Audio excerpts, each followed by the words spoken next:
Hello, everyone, and thank you for coming out today, and welcome to the Banking and Consumer Affairs Subcommittee. And we hope by the end of this calendar that the full eclipse will come out and the room will darken, and that will be the end of the year. But until then, we're going to call the roll and get started. Madam Clerk. Representative Barrett, Bricken, Camper, Faison, Garrett, Lynn, Sparks, Vaughn, Chairman Powers. Chairman Powers, you have a quorum. All right, let's get started. First of all, personal orders. Do we have any from the committee? I believe I do, yes. I do have my lovely wife here, Tracy. Thank her for coming out today and being with us. So thank you all. And on our regular calendar, the first one we're going to take up is item number, we'll take a little personal privilege here and take up item number 12, which is my bill. And as soon as I can get to my notes here, it's House Bill 1241. And then I'm going to pass the gavel to Chairman Vaughn. Will you come over here?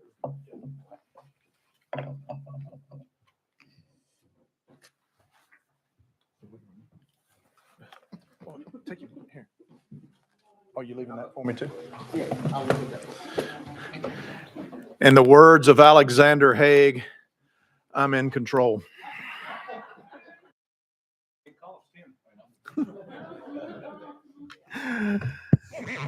Chairman Powers, you're recognized. Thank you, Chairman Vaughn. And this is on House Bill 1241, and I have an amendment 014418, which makes the bill. That is correct. Of course you do. I hope we have a motion and a second on the amendment. Oh, we do. Okay. Yeah. Do we have to vote on the amendment? Let's get that amendment attached. I'm not used to this room and the environs. All those in favor of attaching the amendment to the bill, please signify by saying aye. Any opposed, no. You're ready to roll?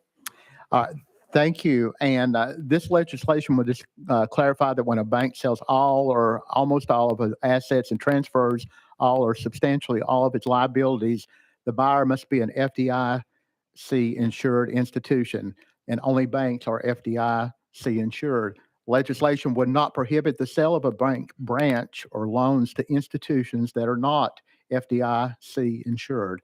It would take effect immediately, but would not apply to a transaction arising out of an agreement that was originally executed prior to January the 1st, 2024, or to any subsequent amendment or modification to such agreement.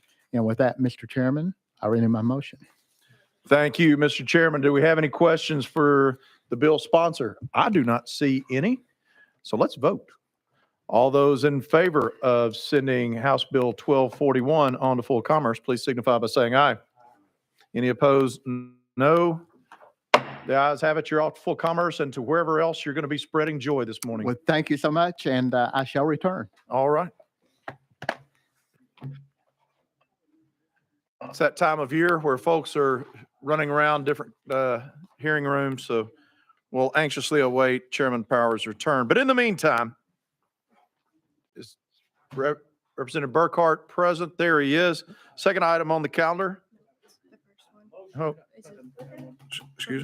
Oh, excuse me.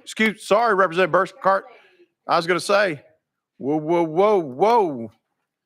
We don't get in Chair Lady Hazelwood's way. Seasonally favored, but it is that season. So, Chair Lady Hazelwood. And I see you have an amendment. I do, and I recognize that You've got motions my and seconds. fame and fortune are short-lived, but yes. You've got motions and seconds all over the place on that drafting code 15572. No, the amendment that I want to put on is 016560. All righty, that's the one we'll deal with then, because here, Chair Lady Hazelwood, you get to do what you want to do. Oh, well, I've got a long list. All right, let's attach that amendment. All those in favor, please signify by saying aye. Any opposed, no. The amendment's attached. Now, can you tell us what we're about to do? I can, and the amendment does rewrite the bill. This legislation deals with debt collection cases that are in general sessions court. It does two things with the amendment that we just put on. It requires debt buyers to include certain information when they're initiating collection suits in general sessions. And this really is, it's both a consumer and a business-friendly bill, because to the consumer, we have all been taught and learned the hard way many times to be really skeptical of certain pieces of mail or emails or whatever that we get in the mail that might say, we owe this debt, and you look at it and I've never heard of that company. Obviously this can't be real. So you trash it, you don't go to court, and you end up with a default judgment. So this would require that when you get that notification, it would have the original not the debtor, the original person, the origin of the debt. So you would know, oh yeah, I did get services at Erlanger Hospital 3 years ago. So this potentially is something that I might be liable for, and look into it. The second piece is that it would require that the debt collection agency or attorney, whoever's doing that, would have to provide some documentation that shows it's a legitimate debt. Again, the judge in general sessions court would have access to a piece of paper, copy of a piece of paper that says, yes, this person knowingly entered into this debt. It is something that they owe. One of the things that we're trying to prevent, there's a huge amount of default judgments in general sessions court. They put a burden on both the consumer and on the business. If you get a default judgment, a lot of times that leads to wage garnishment. The employer is then, on the hook to get things done and get done very quickly. If they don't get it done properly, then they can in turn be liable for that debt. So with this bill, we're simply trying to bring a little fairness. Everybody should pay the debts that they owe. We're all about that.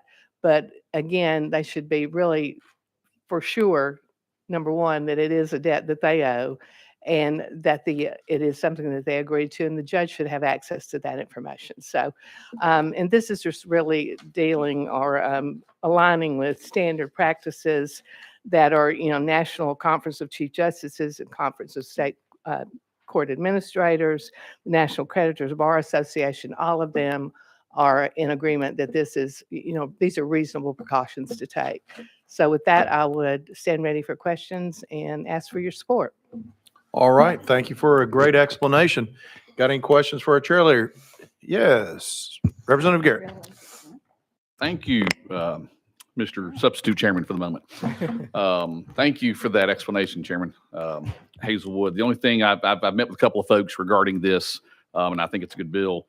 Before we do have a problem with a lot of defaults, a lot of people showing up, and it kind of stifles the general sessions process when you're trying to collect on your debt. But there is I think this may be taken care of as it travels through, but there's a word in here that says the plaintiff shall present to the court documentation.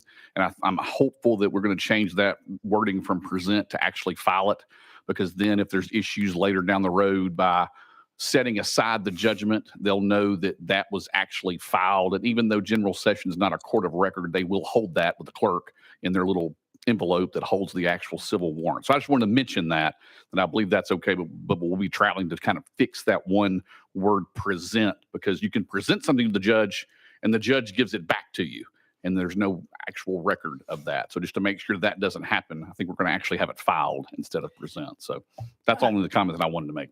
And that is, Yes, chair lady. we have discussed that, and between now and the times it gets to substitute chairman's committee, where he's the actual chairman, then we will have addressed that issue. Thank you, Madam Chairman. Appreciate that. Any other questions? Seeing none, we're going to vote. All those in favor of sending 2320 on to full commerce, please signify by saying aye. Any opposed, no.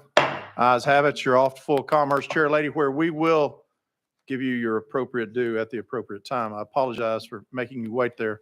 It's quite all right. It's always entertaining to be around this committee, who I am part of full commerce. So I'm glad to broaden my experience. Thank you. Thank you. Now we get to Representative Burkhart, who is so roguishly trying to jump ahead of Chair Lady Hazelwood. House Bill 1901. I've got a motion and I have a second. We've got an amendment traveling with that. Does you show 015710? Yes, sir. All righty. Let's get that amendment attached. We have a motion and a second. All those in favor of attaching that amendment to House Bill 1901, please signify by saying aye. Any opposed, no? Ayes have it. Your bill is now amended, sir. If you could explain to us what we're doing. Thank you, thank you, Chairman. This is a pretty simple bill. All it's doing is amended, will prohibit the use of federally adapted central banking digital currency by excluding it from the definition of money within the Tennessee Uniform Commercial Code. This bill came to me from Congressman Green, who had saw that the good it was doing in Florida, and it's been in law. I think another 8 states are working on this now in some form, and I know Chairman Zachary's bill also has some of this too, but it kind of runs in sequence with his, and it kind of just both of our bills kind of run together, and they kind of complement each other. All right. Do we have any questions for the bill sponsor at this time? So basically, we're saying that we're deleting central bank digital currency. Digital currency is not money, correct? Correct. That is my understanding as well. All right. We have someone here to testify on this bill. We've heard from Mr. Amos before, but first we're going to go out of session. And is Mr. Amos, well, there he is. If you could, sir, come forward, give us your name and who you're with, and we will start a very timely clock on you. And if you could give us 5 minutes, Mr. Amos, or less, that would be great. Yes. Thank you, Mr. Chairman and members of the committee. My name is Tim Amos. I'm a local attorney, and I'm a state-appointed Uniform Law Commissioner for Tennessee, and I'm representing the Uniform Law Commission. I appreciate the opportunity to talk about this bill. This legislation, I know, comes from a number of advocacy groups and congressmen that are concerned about the idea that the United States would create what's called a central bank digital currency, which would give them significant control potentially over all of your financial transactions. I'm certainly the Uniform Law Commission doesn't support that, and in fact has a much broader bill that you're familiar with in another committee to update the Uniform Commercial Code broadly, just to deal with digital assets in a much broader category. This particular section came about in their effort to distinguish what is money issued by a government from other forms of digital assets like Bitcoin. I understand that broader bill ran into a lot of opposition in another committee, and thus we've really punted that down the road until next year. Singling out this issue at this particular point in time solves a problem that doesn't exist. That's the downside. What could happen, though, is you're trying to maybe make a political statement to say the government shouldn't do that, put up a roadblock that in the event that it should happen sometime in the future. I don't anticipate it anytime soon, but you would have to come back and revisit this issue if you pass this bill, because should the government actually take that step, then you've basically said that whatever the government does, either one, you can't use it in Tennessee to make payments, to buy goods and services, or two, you'd have an issue of federal preemption that you'd have to address in the legislation.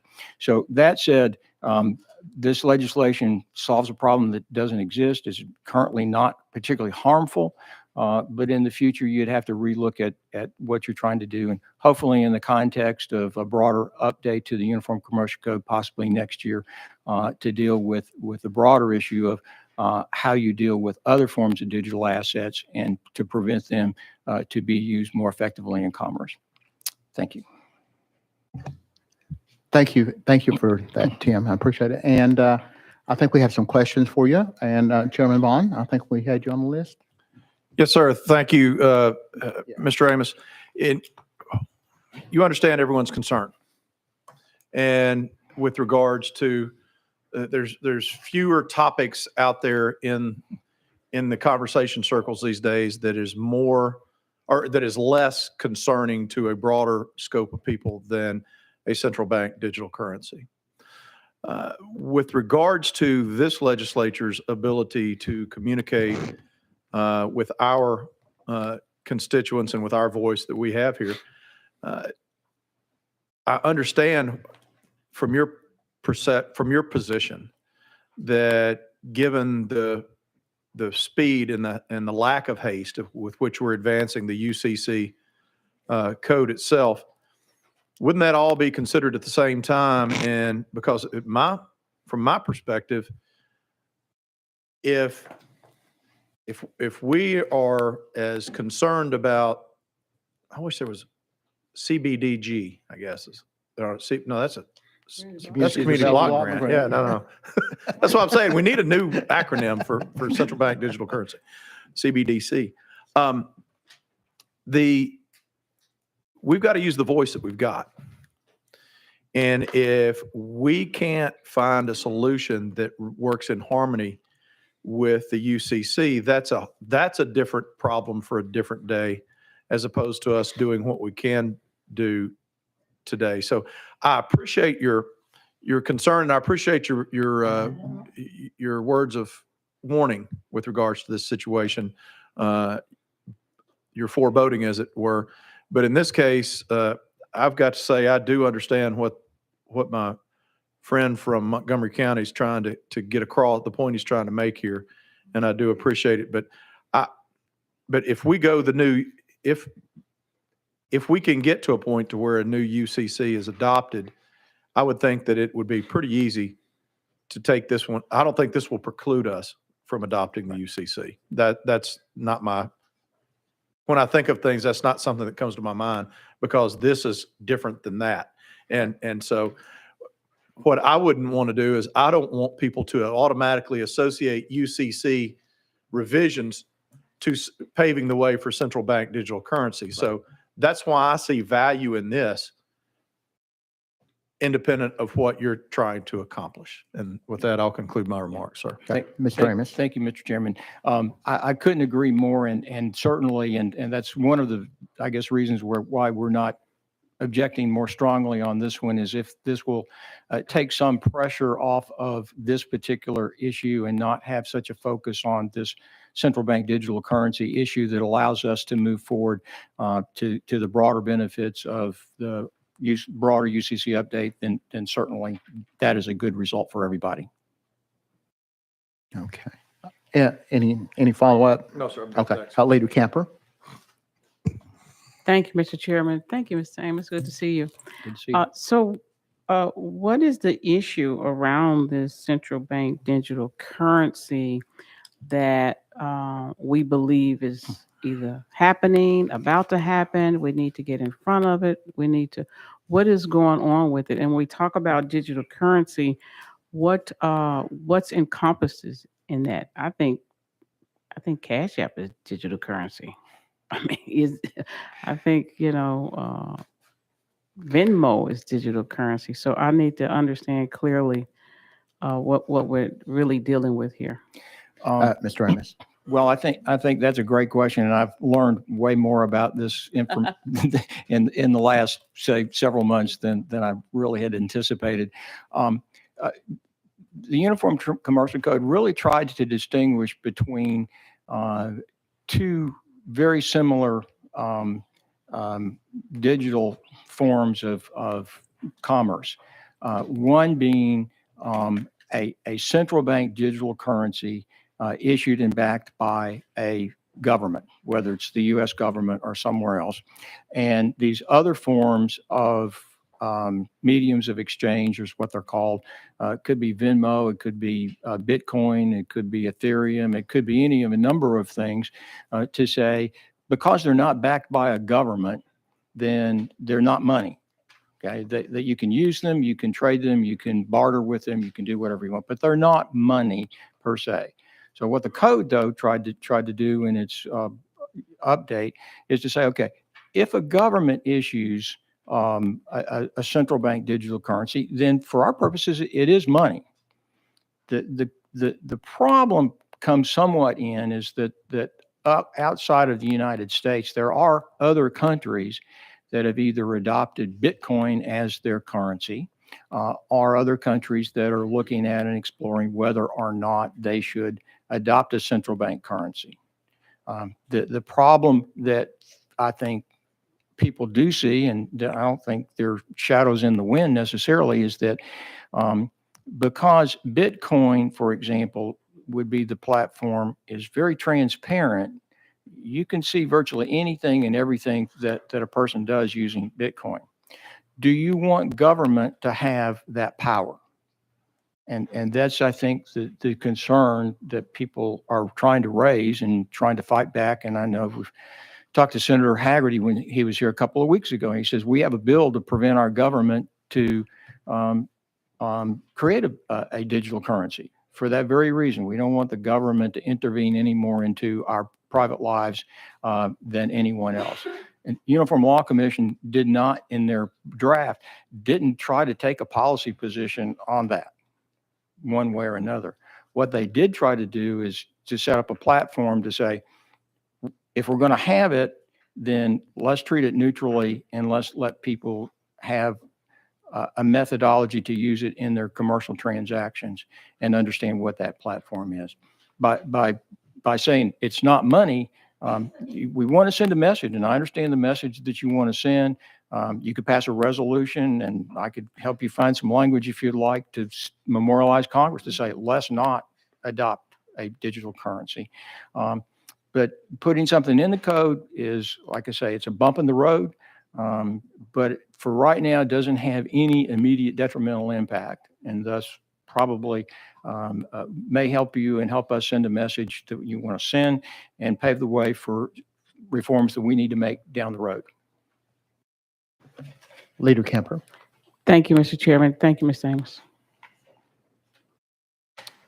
Okay, do we have any other questions for the guest? Just one, and I'm sorry I may have missed it getting in here, running back and forth, but we talked, I know you talked about the currency being used at the federal government. Would they also adopt, like we have the FDIC and for banks and the National Credit Union Share Insurance Fund for credit unions? Is there a backup or an insurance fund if we had any type of a cryptocurrency like that? Would there be any kind of federal guarantee under that fund? I'm not aware of any discussion along those lines. There may be, but I'm assuming, and this would be my own assumption, that if the federal government creates a digital currency and you are permitted to have it in your bank account, although one of the aspects of this legislation is it disallows the use of a digital currency in a bank account. So assuming it was an account, then it would be treated like any other money in the bank account, would have the same level of FDIC insurance. Okay. Thank you.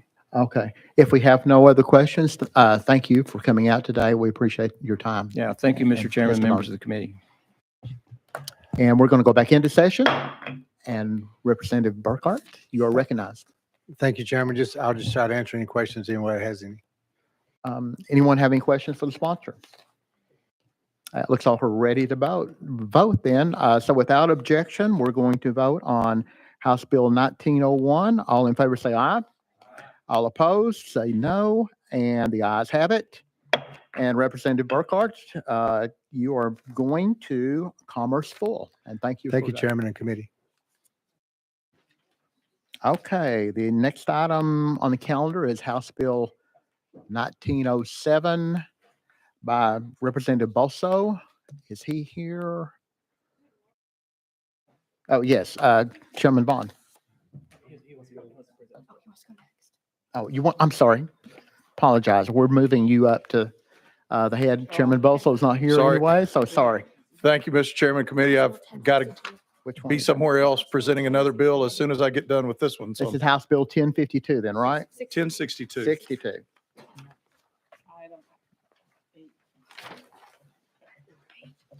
Okay, I'm sorry. Item number 8 on the calendar then. We're going to roll it up.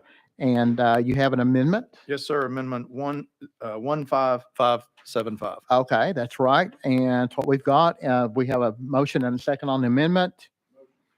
and a second. And all in favor of the amendment, say aye. Aye. And the ayes have it. The amendment goes on. And please explain your bill, Chairman Vaughn. Thank you, Mr. Chairman. And it's the bookend to the bill that you carried a little bit earlier in dealing with how do banks and credit unions get along together in the space. And I want to congratulate the bankers and the credit unions for working on this and getting an agreement on the subject matter that everybody could come up with. And this is a simple bill. It says, notwithstanding any law to the contrary, a credit union with a state charter may purchase a participation interest in a loan from a bank, another credit union, or another eligible organization without requiring membership for the borrower of the loan.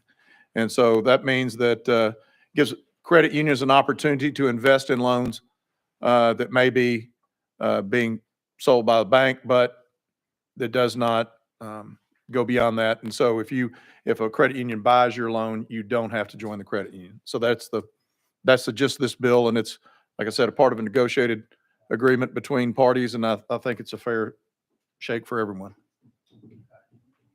All right, thank you. And do we have any questions for the sponsor? We have one question first. Leader Camper. Thank you, Mr. Chairman. Thanks, Chairman Brick. Chairman, with respect to credit unions, and I heard you say membership, generally a credit union would require you to have membership in their credit union to get a loan and this kind of stuff, right? Correct. It's specific for teachers or, doctors or whatever type of credit union, post office. What this Sure. is saying, I'm sorry. yeah, what this is saying is, notwithstanding that, if the credit union can purchase loans from a bank, where I may be at Bank of America, that's where my loan is. So they purchase that, and now it's being managed by the credit union. But I'm not required to have an account there under this legislation. Is that right? Yes, ma'am. Okay. Chairman Vaughn. Yes. Leader Camper. Thank you, Mr. Chair. Does it provide the opportunity to have, or does it go into that where now that you have a loan that's being serviced by the credit union, you have an opportunity to be a member of that said credit union? Chairman Vaughn. This bill does not speak to that, but I assume credit unions like members.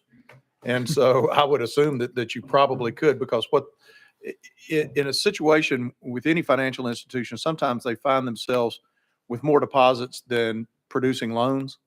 And so this is giving credit unions an opportunity to participate in the purchasing of those assets that may be better performing for their membership without being in the banking business. And then it creates an avenue for that to be that relationship to exist, whereas before we did not have that avenue.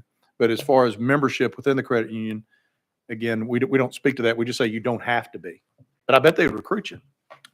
Leader Camper. Thank you, Mr. Chairman. I was just curious with respect to their charter, if they were to begin to allowing others to come in, it would be outside of the purview of their charter. I was just curious about that, the impact that would have on their charter, but it's not addressed in this bill, so I understand that. And Mr. Chairman, you also said that the credit unions and the banks that came together on this, and this is a compromise situation where people, the entities are working together to get to the end that this bill is seeking to do.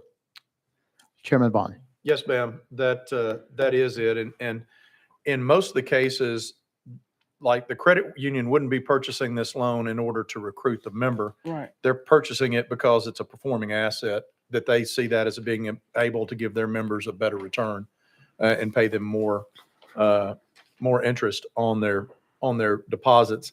But yes, this was, they're different types of organizations that many times provide similar services. And so they're regulated very differently between the two. But this does open up the ability for for assets to transfer between the two with regards to loan participation.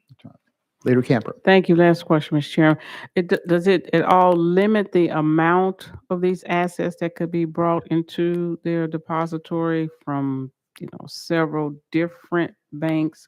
So now you have a credit union almost functioning as a bank, so to speak, outside of their charter. So they get so many from Truist, they get so many from Bank of America, so many from the region, et cetera, et cetera. Does it get Chairman away? Vaughn. Again, there's no, this bill does not speak to that. No, ma'am. There's not a limit on it, but I think that would just be all dependent upon the management of the credit union to see what they could afford and what type of performance profile they were looking for with that asset. Yes. All right. Thank you. Any other questions for the sponsor? Good question. If not, I think we're ready to vote on House Bill 1062. So without objection, all in favor say aye. All opposed, say no. The ayes have it. Chairman Vaughn, you are headed to your committee, Full Commerce. And I think we failed. I guess I failed to at the very beginning, take a few off notice. You had a couple. Yes, sir. Number we got- 9 for mine. That it did not move in the Senate. So being a respecter of people's times, I would like to take that one off. Is that 29? Oh, that one, number 7 too? Wow. Banks and financial institutions increase the amount from Yes. $1 to $5. Yes. That's right. Those guys and girls. Yes, ma'am. Number is, I'm what's off. that? Sorry. Yes, number 7. They failed to see the beauty of that, so I'll take that one off notice along with 9 and leave with. Okay. Bid you That's adieu. Yeah, Thank so we you. got House Bill 2092 and 1050 taken off notice. And thank you, and we'll see you soon. And House Bill 2340 by Representative Pearson was taken off notice a little earlier.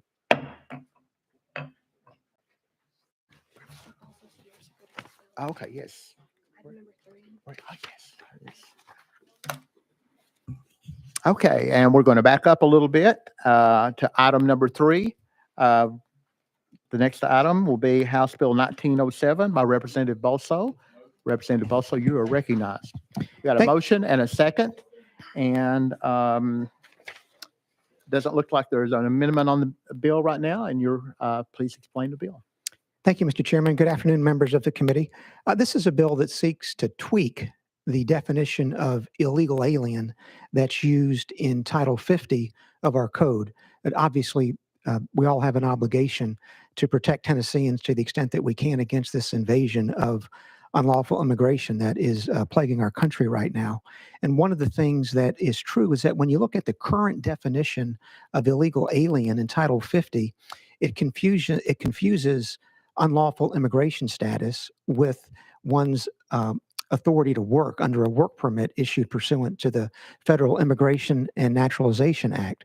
Right now, the definition of illegal alien in Title 50 refers to one who either is not in the country lawfully for permanent residence or who lacks a valid work permit pursuant to the Immigration and Naturalization Act. Obviously, one can be in the country unlawfully but still have the ability to obtain a work permit. What this amendment does, it makes it clear that just because someone who's in the country unlawfully has a work permit, that does not confer any type of lawful immigration status. So the language of the bill makes it clear that a person who's in the country illegally who obtains a work permit remains an illegal alien for all purposes other than with respect to the employment pursuant to the Federal Immigration and Naturalization Act. And Mr. Chairman, I'm ready for questions. Okay, thank you for that explanation. And do we have questions for the sponsor? Anyone? Oh, Representative Barry. Thank you, Mr. Chairman. Sponsor, thank you for bringing this. As I understand in your explanation, this change in the definition is not going to affect any person's ability to obtain employment in the U.S. or in Tennessee through a work permit otherwise, based simply on their immigration status. Is that correct? Thank you, Mr. Chairman. Yes, that is correct. Representative Barry. do you follow Thank up? you. I just wanted to clarify that just to make sure that I understood it. So again, folks that are here illegally or not yet processed or been naturalized would still be able to obtain work permit and have opportunity to work in Tennessee. Representative Paulson. Thank you, Mr. Chairman. That is correct. Thank you, sir. Thank you. And the next is Leader Kemper. Thank you, Mr. Chairman. Representative Bolso, you said this was slightly changing the definition, and I could have missed it because I was talking to my colleague here. Did you mention what this definition was and what we were changing it from and to? Would you, Mr. Chairman, if you don't mind? Representative Bolso. Yes, thank you, Mr. Chairman. Yes, Leader Camper, I'm happy to do that. When you look at the code right now, it defines an illegal alien in one of two ways. And an illegal alien is one who was not in the country lawfully for permanent residence, or someone who does not have a valid work authorization pursuant to the Federal Immigration and Naturalization Act. So when you look at that definition, it would imply that somebody who has a valid work permit is not an illegal alien. That's the problem, because it confuses work authorization with lawful immigration status. And so what the bill does is it cleans up that possible confusion and makes it clear that with respect to employment, an illegal alien is not someone who's got a valid work permit, but otherwise it is for purposes other than employment. Someone who has a valid work permit is nevertheless, under our code, still an illegal alien and is not entitled to benefits that are granted in code to other Tennessee residents. Leader Camper. Thank you, Mr. Chairman. If I'm here, I come and I get, I come for asylum, let's say, and I get the paperwork and I'm given a court date to come and show, and it expires before I make that date. Would I be affected by this? Would I become illegal then until that I go back and you understand the question? I'm Representative asking? Bolso. Thank you, Mr. Chairman. Yes, let's go ahead and walk through. That's an excellent example, Leader Camper. Someone enters the country illegally and applies for asylum. Within a period of either 60 or 90 days after the person is in the country, they can obtain a valid work permit under the Federal Immigration and Naturalization Act. Once that permit is issued, if this bill passes, the definition still makes it clear that the person remains an illegal alien or an unauthorized alien, depending on what code section you're looking at. But the person can still work because the person has a valid work permit. Now, if the work permit expires, then that person would no longer be a lawfully employable illegal alien because the person no longer has a valid work permit. So person comes here seeking asylum, but they come illegally. They remain an illegal alien under this definition, even though they have a valid work permit and can validly be hired by employers. If they stay beyond the term of the work permit, then at that point, they are both in the country illegally and without any authorization to work. Leader Camper, to follow up. Okay. Anyone else? I don't think we have any other questions. So without objection, we're going to be voting. On House Bill 1907. All in favor say aye. All opposed? And the ayes have it. If you wish to be registered as a no, please see the clerk. And thank you, Representative Bolso. Thank you, Mr. Chairman. Thank you, committee.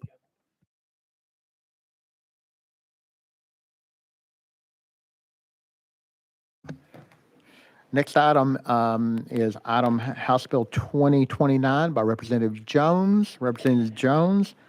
First of all, I need to inform you that this bill has been sent to General Sub in the Senate. So, but would you like to proceed with it? Yes, the Senate is looking to see what we do. And so their committee is still open. And so they're looking to see what we do. And we have actually the witnesses here today because it's a special day in Tennessee. It's Ag Down the Hill. So we had some farmers here as well as some experts on this issue that we just had an event with. And so wanted to make sure they had an opportunity to testify. We want to recognize that we have the Southeast Young Farmers Cooperative here. And we had some great farmers from Murray County and standing with us about this very common sense bipartisan legislation. And so just wanted to give them opportunity to testify and share a little bit about the bill, Mr. Chairman. Okay. Do I have a motion and a second? We got it. And okay, you may proceed with your explanation. Thank you. And I'm just requesting a roll call vote too, Mr. Chair. Okay. Thank you. Good. Well, good afternoon, colleagues. Happy Ag Day. This bill is about fairness for farmers. It's about the ability of farmers to fix their equipment and empowering local communities. Just 3 manufacturers control the majority of farm equipment, production, sales, and repairs. and use software locks to prevent farmers and independent mechanics from completing certain repairs. This legislation is about addressing the corporate monopoly crisis in agriculture and to promote fair and competitive markets. As we know, agriculture is Tennessee's largest industry. It's something that we're here celebrating at the Capitol today, and yet there's something happening where we see a system in which because of these new monopolies in agriculture, farmers are not able to fix their own tractors. A lot of modern farm equipment is designed to require software tools to complete certain repairs, and manufacturers have withheld full access to these tools, giving farmers no choice but to take equipment back to the dealership. And this costs hundreds of thousands of dollars to Tennessee farmers, but also time that farmers don't have when they're in the climax of their farming season. And so if enacted, this bill would require equipment manufacturers to provide farmers, ranchers, and independent mechanics the right to access on fair and reasonable terms the tools and information to make timely farm equipment repairs.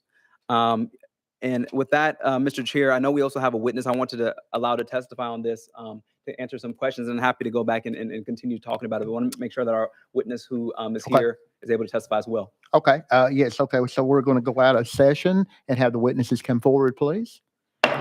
And yes, I think we have William Cade and Kyle Wines, is that correctly? Or so, Weens, I'm sorry. Okay, so William Cade only. Okay, so we have 3 minutes, and then we'll have a Q&A after you're completed, please. Thank you, Chairman. My name is Willie Cade.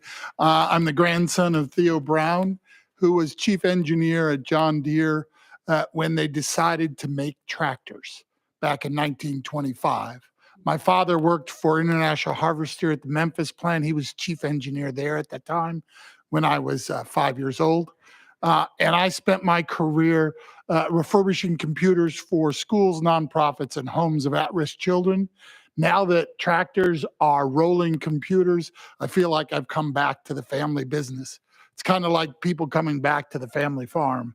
And Representative Jones summarized the bill beautifully, particularly the element of software locks that now are on this equipment. And manufacturers are monopolizing repair of this equipment when it comes to software needed repairs by not allowing or not making that available. Their claim is typically twofold. It's intellectual property claim and it's a safety claim. Farmers are safe people. They work very safely. Yes, there's accidents on farms, but to take away their right to repair their equipment because it might not be safe, I think is inappropriate. This bill specifically speaks to the notion of intellectual property or trade secrets. No intellectual property or trade secrets are required to be revealed in this process. And as a matter of fact, recent language by the Federal Trade Commission and the Department of Justice to the arbiter of copyright infringement, the Librarian of Congress, clearly states, and so has the Librarian of Congress, clearly states that repair of agricultural equipment specifically does not violate copyright law. And if there are any questions that if any members have, I'd be happy to entertain them at this particular point. Yeah. Thank you, Representative Lynn. You're recognized. I was asked before by the caucus chairman not to move my microphone after putting the sound on, so I apologize. I apologize. So I have a question. So I don't know a lot about tractor repair at all. However, in my mind, I think about the mechanical nature of the tractor, all the mechanical things that make it drive and go and all of that. And then when it comes to anything that's electronic, you think of, maybe a transistor or something like that might burn out and that could be replaced and it would work again. But when it comes to the software, help me understand that. I mean, are you seeking permission to view the code and rewrite the code, change the code in some way Because that, I don't understand why that would need to be accessed. And Right. so I just look at those 3 areas Right. and help me understand that. Chairman. Mr. Kay. Yes. No, we're not asking for the source code in order to change the code that is there. We're asking for access to the code and the resultant work that can be done by the existing tools to do it. And to fully complete the repair. Here's an example I'd like to suggest. When on a combine, if you're replacing a moisture meter, it has a electronic serial number in it. So you can actually change the part, connect the wires, and it still wouldn't work unless you have the software tools to tell the computer on board that indeed it's got a new moisture meter, and that moisture meter is serial number ABCDEFG. Okay? So there are tools just like a wrench that you need, but they're electronic, and they use high-end encryption to prevent people from doing it and only allow the dealers to have that tools, and therefore there is a monopoly on those kinds of repairs. Leader Kemper. Thank you, Mr. Chairman. Thank you for your testimony. I was going to ask similarly with what she was talking about with respect to the intellectual property piece of it. How will it be affected, or will it be affected at all with the with the tools that, as you mentioned, when you're trying to do this change for this part you just replaced? Mr. Kay. Yes, it will not compromise the intellectual property of that, and that ruling has been made by the Librarian of Congress, who oddly enough is the arbiter of what is and isn't a copyright violation. Leader Kemper. Thank you, Mr. Chairman. Also, do you feel, or what's your views around whether you think safety would be compromised to any degree with you using that tool to actually Mr. Kay. upload that sensor? Yeah. On highway vehicles, major tractor trailer trucks, all of this information has been made available for over 10 years. There is no increased safety issues because that information has been released and is actively being used. My personal opinion, if I may at this point, is that there are certain companies that want to protect their monopoly of repair. One last Yeah, question, Leader Mr. Kemper. Chairman. Thank you, Mr. Chairman. When you purchase this farm equipment that we're talking about, do you have some kind of MOU with the company, or how does that work? It's different because I can go to the store and buy a set of tools, and if something happens to my car, I can get a wrench, I can do this, I can just fix it. Or I can go to, AutoZone and get the stuff to fix it. But with their tools are software tools. So can you talk about that? Mr. Kay. Yes. By the way, your cars are controlled by very similar technology now, and all of those are for sale. So you can buy that. You can buy the analyzer that you plug in, what's known as the OBD2. So all of those are available. It's just an odd circumstance that non-road vehicles, agriculture particularly, that isn't made available. And it's part of that there are so few manufacturers. There's the monopoly that goes with it. So I heartily disagree that there's a safety issue. I disagree that there is an issue of intellectual property. By the way, if I pay for $1 million combine, which by the way is what the cost of a John Deere X9 is these days, A, I'm going to be safe, and B, I'm going to make sure that I do the repair right. And by the way, if I own that, I'm going to do a better job than any mechanic from any dealer does. Okay. Thank you. Okay, thank you. Let me ask you one thing before we go on. We got Yes. some other people too, but you mentioned, I think you've already covered the patent and copyright laws. I guess one question I thought of when you were talking about that is a warranty. A lot of times things will be covered, you'll have parts and the warranty will be covered on the parts, but maybe not the labor. So if you install a part, can you actually invalidate the warranty if you do it wrong or if you misrepair by some way like that? Can you Yeah. invalidate the warranty on a tractor? Yes. Yeah.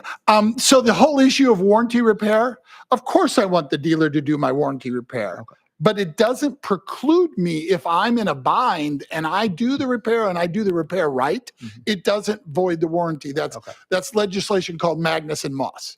So we warranty is not an issue here. Okay. Now I understand that some people may repair something and further create problems. Right. Yeah, that's on me. That's my problem because I repaired it wrong. Okay. But it shouldn't limit everybody from doing any repairs. Okay. All right. Thank you. Thank And you, Chair. Representative Barrett, yes.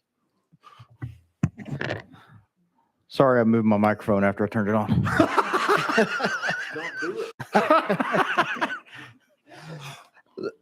I just have a couple of questions, Mr. Chairman.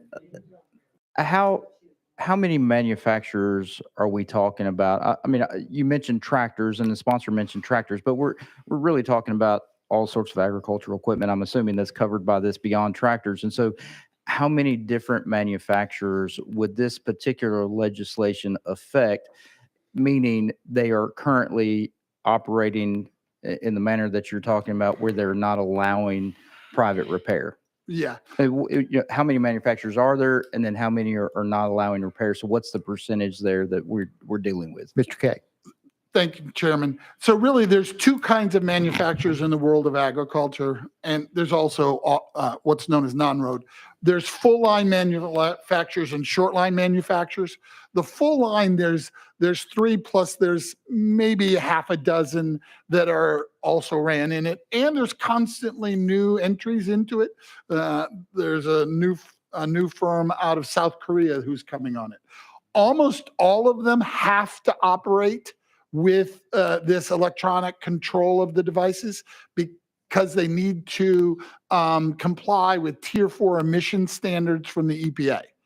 The Tier 4 emissions is what's really driving the electronic control, not the physical control of this equipment anymore. So ostensibly all of them. And the notion that you could go from one manufacturer to the other, and if you didn't like the way one manufacturer was doing it, just isn't happening. As a matter of fact, the entire equipment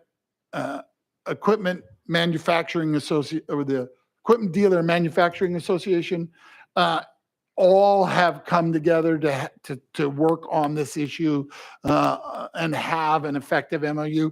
Someone earlier asked about an MOU. The problem with an MOU is that there is no enforceability.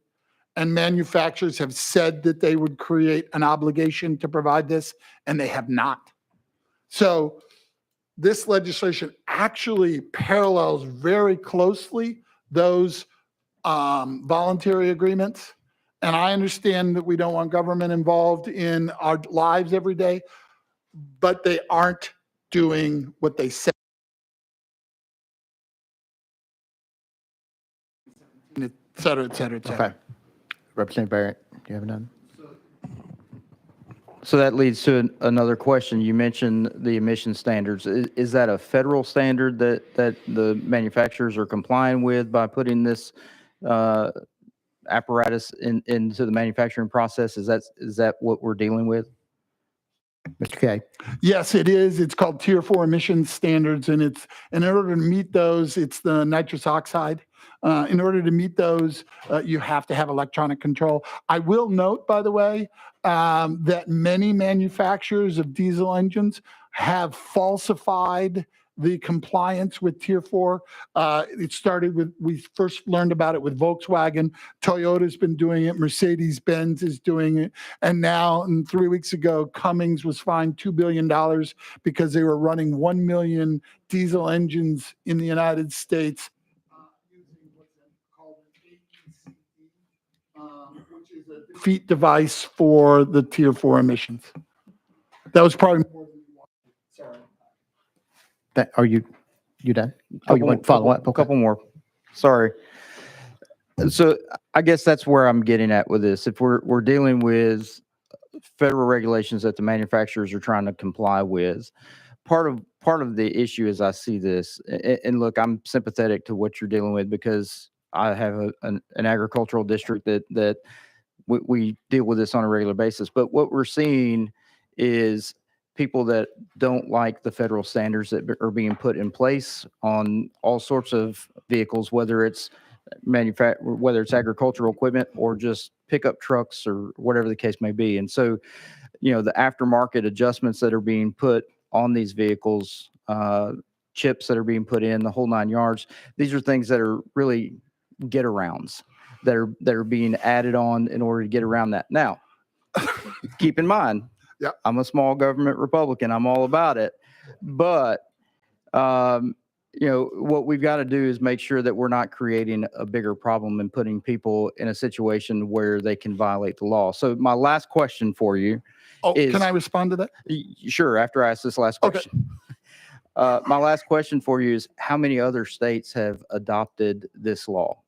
Or have any other states adopted this law? Thank you, Mr. Kay. Thank you, Mr. Chairman. Yeah, and thank you very much. I don't believe that farmers are natural criminals. I think they want the tools to fix it. If they can't fix it, of course they're going to go and try to save their crops and circumvent it. So I actually believe passage of this legislation will decrease the occurrence of workarounds, as you talked about them. So, and I got a little excited about that one. By the way, you said aftermarket. It was Toyota. It was Volkswagen. It was Cummins, not the aftermarkets, but the actual manufacturers of the engines that were doing the workaround. Okay. So if we have these tools available, we would see much more of this behavior. Toyota admitted recently that they had been doing this. They had been providing this workaround for 2 decades on it. And I missed your other question. Okay. And we only have a limited amount of time. I'm sorry, Yeah, we're running over. Yeah. We're trying to finish up. Got one more question. Representative Sparks, did you have a question? Yeah, real quick. Let me ask. I was thinking we passed similar legislation a few years ago. We didn't Kumar have a bill? Okay. Well, how far did you drive? I got to talk to you earlier before the meeting. How far did you drive to come to this meeting? 7 hours. Mr. Kay. So 14-hour round trip. Then. Yes, sir. Wow. Representative Sparks. Let me ask, would you say this is a pro-farmer bill? Mr. Cade. A pro forma bill. Farmer. Pro farmer. Absolutely. Yes. Pro-consumer? Yes. Pro consumer. What's wrong Representative with Sparks. Sorry. What's wrong with the legislation? Just to play devil's Mr. advocate. Cade. Ask questions to the chair, please. Okay, I'm sorry. Okay. Mr. Cade. What's wrong with this bill is it would eliminate a monopoly by a few manufacturers. And just to answer another question, 21 states are currently entertaining agricultural right to repair bills, and Colorado has already passed it. Representative Sparks. Didn't You have follow up? Didn't Farm Bureau take a position on this in 2017? Mr. Cade. In the Tennessee. Tennessee Farm Bureau handbook is a supporter of agricultural right to repair. Okay, thanks, sir. All right. Thank you. Any other questions? If not, we're going to go back into session. Thank you, Mr. Kay, for your testimony. Thank you for humoring me, Chairman. I appreciate it. You're welcome. And Representative Jones, we're going to go back to you for another comment if you have one. Yeah, thank you so much, Mr. Chair, and thank you all for a very robust conversation. I want to end with a quote from a farmer from Strawberry Plains, who's also a state senator, my friend, Republican Senator Frank Nicely. He stated in committee in the Senate, when you've got a car, you can take it down to your local shade tree mechanic, and he has a device he can plug in and plug it up and tell you what's wrong with it. Farmers cannot do that. The manufacturers are trying to make these farmers bring their heavy equipment back to the dealer or send a guy out with a repair truck at $200 to $300 an hour. The greed of some of these corporations, it's amazing how greedy they can be. That is the words of State Senator Frank Nicely, who is also a supporter of this legislation. At the end of the day, colleagues, this is something that we can be proud of. You know, Tennessee can lead in the nation in standing for our small local farms and standing up against these corporate monopolies. Did you know that about 95% of large farm tractors are made by just 3 companies? Did you know, because we talk about safety, that that restoring the right to repair would reduce tampering because farmers would have the proper tools to fix their equipment. It would actually enhance safety. And in fact, the right to repair gives Tennesseans a chance to make their own choices. We know we're talking a lot about choice in this legislature because people can still choose to go to the dealer, but it's about restoring their choice to repair their own equipment. So at the end of the day, this is also about private property rights. And so, colleagues, I think this is something that we continue to see. We had farmers come in our press conference today from all across the state, different parts of the state, and this is something that's not left or right. It's not a partisan issue, but it's just an issue of right and wrong, and it's about standing with our farmers, particularly on today when we honor Agriculture Day here at the Tennessee Legislature. Okay, thank you. Representative Garrett. Thank you, Mr. Chairman. And Mr. Chairman, I noticed this bill has been general subbed in the Senate, and in light of the testimony we heard from the witness, I do believe we have some comprehensive issues and also potentially some comprehensive side effects. I think this might need some further study. So I would request that this be sent to summer study. So I motion this bill to be sent to summer study, Mr. Chairman. Okay, we have a motion, we have an objection, and so we're going to be voting on House Bill. A point of parliamentary inquiry. Yes. Yes. At the beginning of committee, I just wanted to make sure we had the roll call vote that we Yeah, requested. we're going to have a roll call Thank vote. you. Sorry, yeah. Okay, yeah, we're going to have a roll call vote on House Bill 2029. And Madam Clerk, will you call the roll? Yeah, December study. I'm sorry. Roll call vote to send December study. Yeah. Representative Barrett? Yes. Votes yes. Representative Bricken? Yes. Votes yes. Representative Camper? No. Votes no. Representative Faison?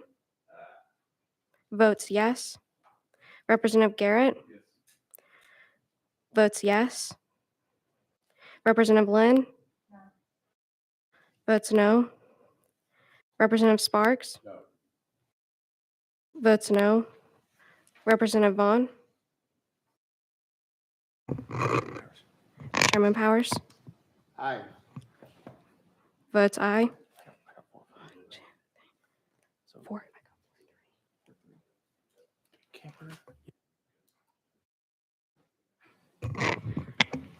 4 ayes and 3 noes. Okay, House Bill 2029 goes to summer study. Thank you so much, And- committee. All right, thank you. And Representative Jones, you have the next one. House I was Bill, wondering if I can roll that one a week. this is our last. Was it last calendar? Last calendar, last day. Can we roll it to the Hill? Yeah, you can roll it to the Hill. Thank you. Yes. Thanks. House Bill 2084, Representative Jones, roll to the Hill. Do I need to gavel it? I guess I do. Okay, next one has been rolled. So the next bill will be item number 10, correct? Item number 10, Representative Lynn, you are recognized on House Bill 2367. Do we have a motion and a second? And a second. We have both. Representative Lynn. Thank you, Mr. Chairman. I appreciate your giving me the chance to have this bill heard. Mr. Chairman, some folks in my district came to me and they brought this issue to me that pharmaceutical ads often oversimplify very complex medical conditions and treatments, and viewers may receive incomplete or biased information leading to misconceptions. This was brought to me by a physician and a nurse practitioner, and they told me how consumers will often come to their office and based on a commercial that they saw on television, really pressure them to prescribe certain medications to them. These ads often promote a lifestyle, they're lifestyle drugs. They truly shift the focus away from the root cause of the person's health issue. And like I said, this was brought to my awareness, but it wasn't brought to my life until someone very close to me, and some of the members in here know the loved one that I'm talking about, was on one of these medications, and it's kind of one of those jolly dancing commercials, And one of the side effects is suicidal tendencies. And this loved one tried to commit suicide 3 times, and the doctor kept this person on that medication. And it wasn't until my husband, who, happened to catch the commercial and was like, wait a minute, you're kind of the razzle dazzle of the commercial, listening closely, then realized that suicidal tendencies are one of the side effects. So I have proposed this bill to ban advertising of these medications because they definitely um, are trying to push consumer demand, and the consumers may not realize or listen to, as we didn't for a very long time, the very dangerous and very serious side effects. Certainly, that medication should have been changed, and it ultimately was because I intervened. I personally intervened, but I do understand that.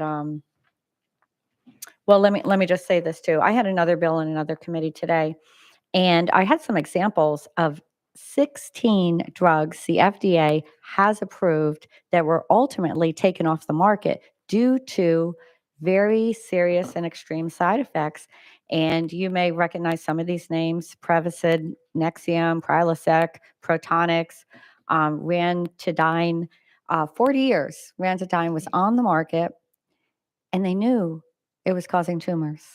They knew it was causing tumors. It was still on the market for 40 years.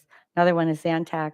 And let me state too, that cigarettes were once A-OK with the FDA for a very, very long time, decades.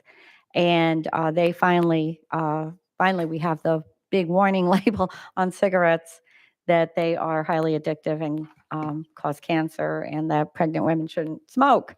But I do understand that there have been some court cases, and that the constitutionality of just outright banning this is in question. So what I'd like to do, Mr. Chairman, is ask to take this off notice, and I thank you very much for letting me talk about it, and just continue to explore these drugs that have very, very serious side effects, and the seriousness of this, and these commercials that are so frivolous about something that is so serious. I mean, people really do die from these medications sometimes, and they are pushed heavily. And I know it's a lot of money. It'd be a big loss to a lot of people, but someone's life is definitely worth more than that revenue. So I would like to take this off notice, but I do see my friend from Rutherford County motioning to you.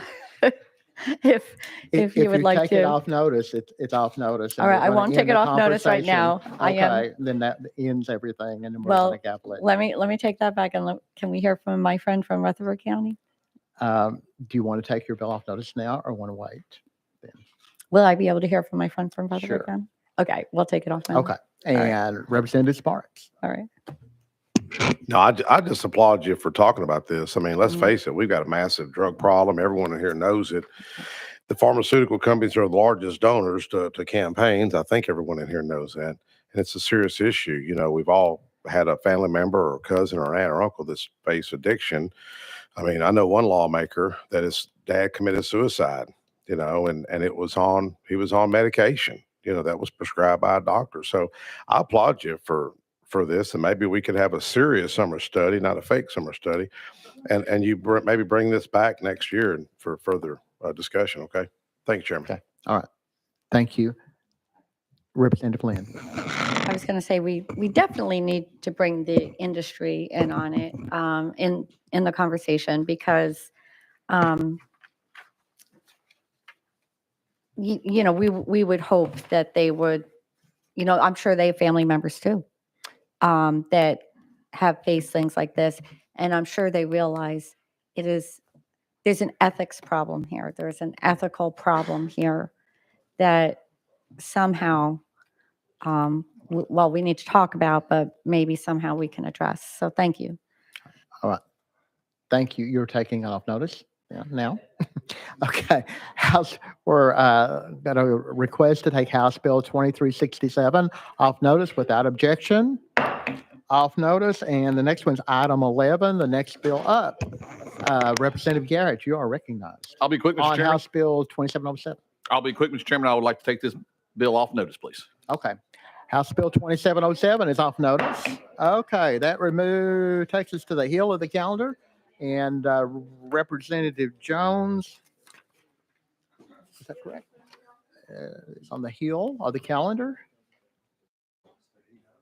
And so if Representative Jones is not here, so we're going to have to go to the second calendar. Okay, item number 1, second calendar on the special calendar. So we're going to end the first calendar and go to the special calendar. Item number 1, House Bill 967 has been placed on the clerk's desk. Oh, I'm sorry, 965. Clerk's desk.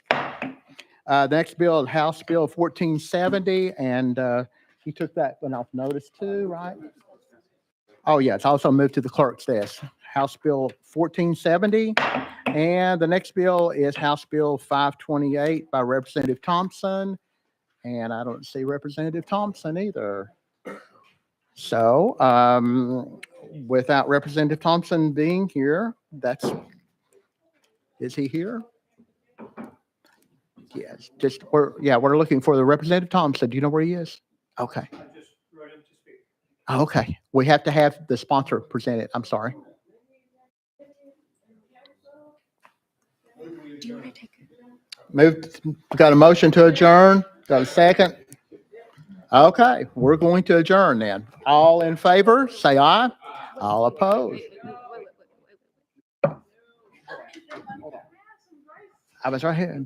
Yeah, I know, but so if we adjourn right now, those bills will have no action taken. I know.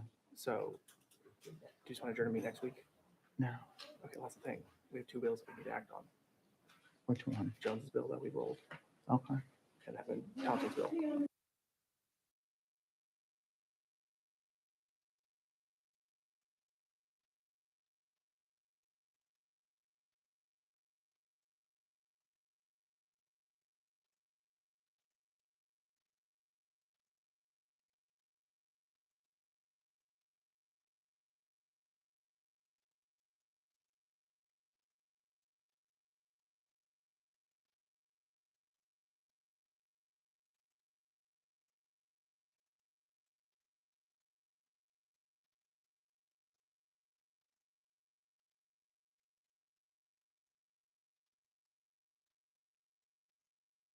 Okay, Representative Thompson's here, so we're going to recall the adjournment because Representative Thompson came in. Okay, so House Bill, I'm sorry, Representative Thompson, you are being recognized on, let's see, on the other calendar. House Bill 1470.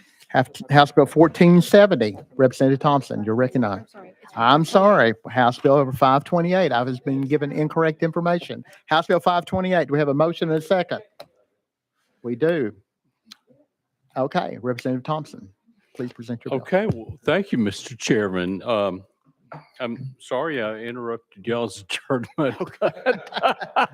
We were close. I just got the message and ran over here from next door. No, House Bill 528 is a consumer protection bill.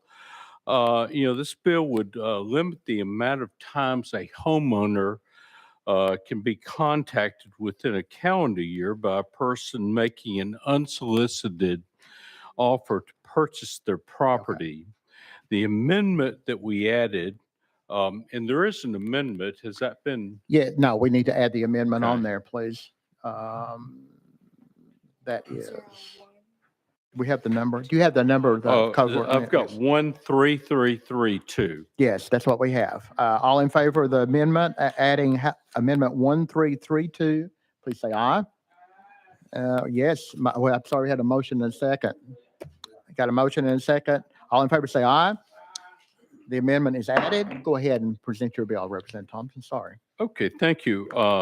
The amendment also exempts certain types of communication, including direct mail, email, fax, and other forms of contact. It only includes phone calls and text messages, those things that we tend to get a lot on our phones and call on our phones too. We kept these types of communication because we wanted to ensure that commerce would continue to take place between the homeowner and solicitor. Shall Go ahead. I No. continue? Yes, please. Okay.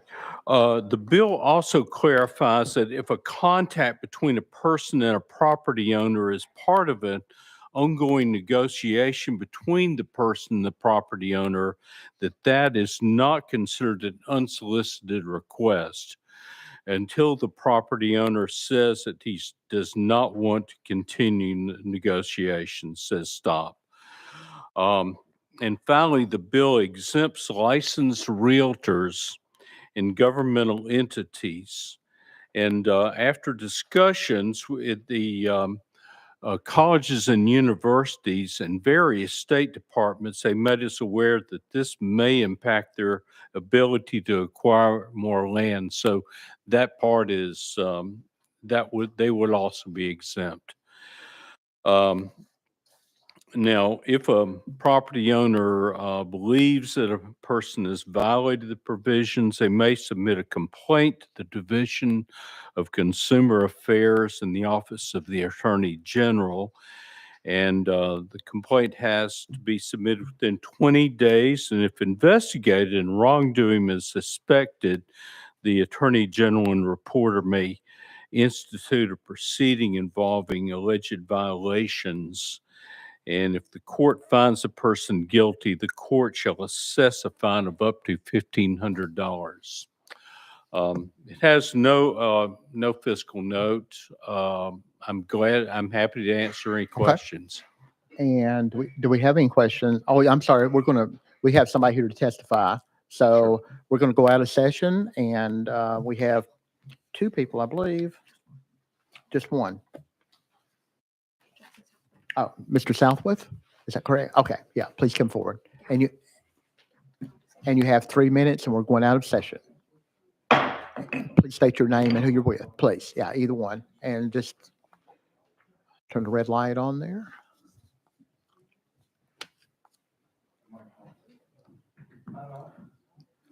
Just on yeah. off. Okay.